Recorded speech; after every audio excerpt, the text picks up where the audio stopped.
North Carolina Farm Bureau has a rich and vibrant history that drives the organization ever forward into the future.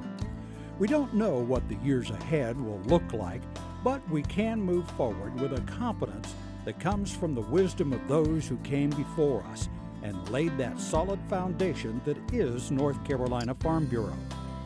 It's important that we remember our heritage.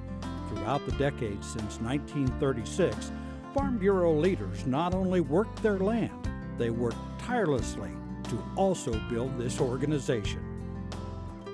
So some of our prominent men, including Mr. Winslow, went to Washington to talk to Lindsey Warren, who was our congressman at the time, to find out what could be done about the farmers' plight.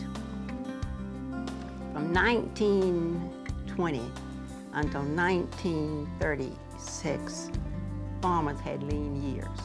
But not only farmers, but all the people in North Carolina and eastern North Carolina. You know, there's a saying, as agriculture goes, so goes the nation. So Mr. Winslow and some farmers just said, we have to do something. So they went to Washington and they talked and talked, and they were told to go home and organize so there'd be a unified voice. And they did. And at that same time, the Pitt County Farm Bureau was organized. I think strong county leadership is the backbone of the organization. We had problems, and plenty of them, and we had to do something about it. And we knew we couldn't do it by ourselves. We had to go through Farm Bureau to get it. Oh my God, we wouldn't have the tobacco program. Now, this is my own opinion.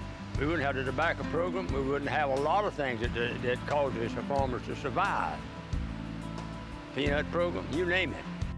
Even the leaders of today, like North Carolina Farm Bureau President Larry Wooten, appreciate that you can't move into the future without knowing the history behind where you've been.